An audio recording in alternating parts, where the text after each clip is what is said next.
Look, we all know artificial intelligence is unbelievably powerful, but there's a hidden cost that we don't talk about nearly enough, an energy demand that's getting bigger and frankly becoming unsustainable. So today, we're going to unpack a blueprint to fix that. All right, let's dive right in. Because the scale of AI's energy problem, it's not what most people think it is. The real story, the real crisis, isn't about the massive effort it takes to train these giant models. No, it's about what happens when we start using them every single day. Okay, check out this number, 1,287 megawatt hours. That's a pretty staggering amount of energy, right? That's what it took to train just one single major AI model, GPT-3. This is the kind of massive one-time cost that grabs all the headlines. So what does that even mean? Well, to put it in perspective, that's enough juice to keep 120 American homes running for an entire year. But as huge as that number is, it's honestly just the tip of the iceberg. The far bigger cost comes from the millions and millions of queries we make every single day, what the experts call inference. And this graph, man, it just lays it all out so perfectly. See that flat orange line at the bottom? That's that huge one-time training cost we just talked about. But now look at the blue line shooting upwards. That's the energy from daily use. In this case, the energy spent just using the model blows past its entire training cost in less than 5 days. That's the real energy crisis nobody's talking about.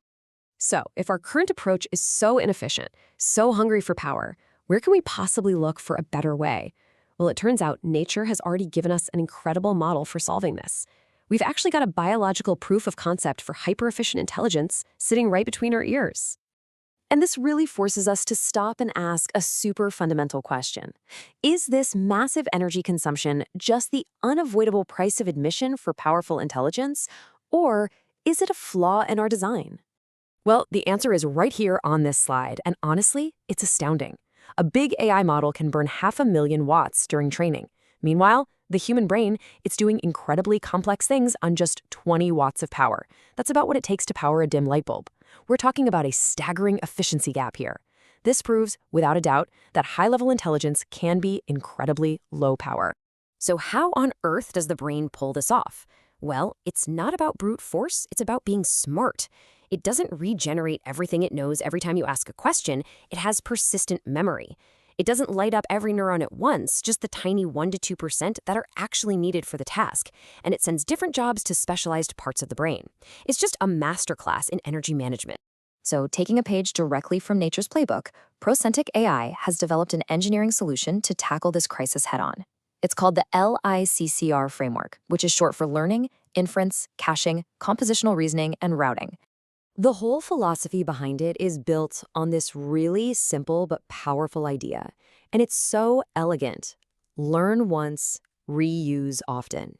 It's all about stopping this incredibly wasteful process of recomputing the same answers over and over and over again. All right, let's build out this framework, starting with learning. You can think of this as the system's scheduled study time. Yeah, it's an energy-intensive process, but it's done periodically, not constantly.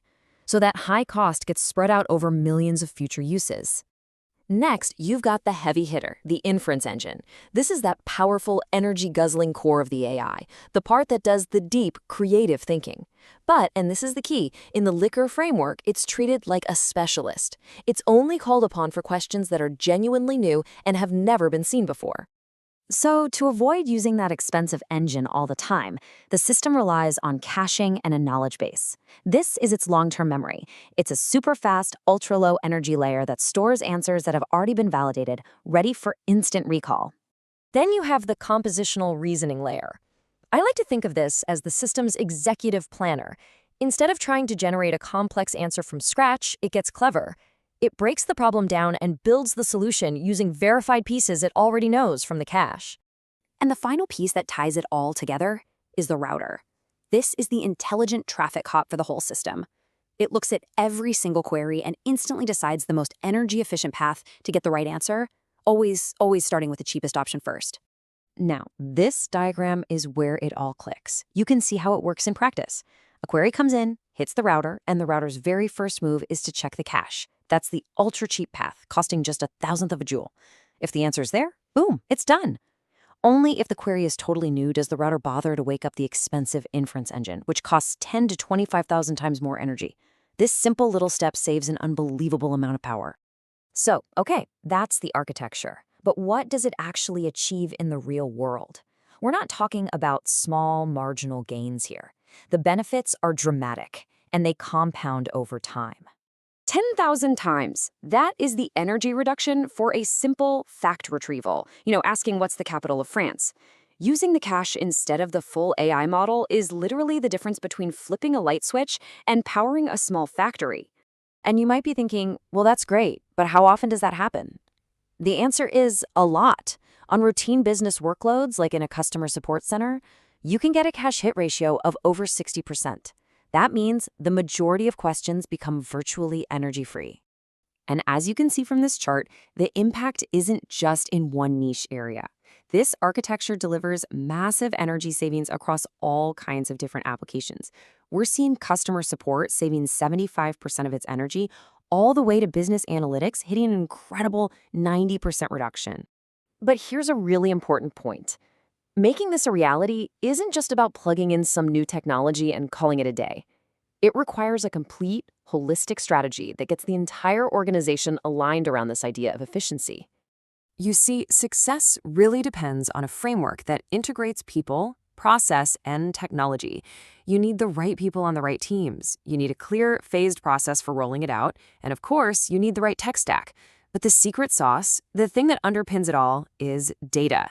This is what we call the PPTD model: people, process, technology, all driven and validated by constant measurement with data. When you step back, the AI industry is really at a crossroads, and this quote just frames the choice perfectly. Are we going to keep going down this unsustainable path, or are we going to be smarter and architect our systems with efficiency from the ground up? And that leaves us with a final, provocative question that every single organization deploying AI really needs to ask itself. As we build this incredible future, are we actually building it on a foundation that's designed to last? This has been an explainer on sustainable AI from Procentic AI.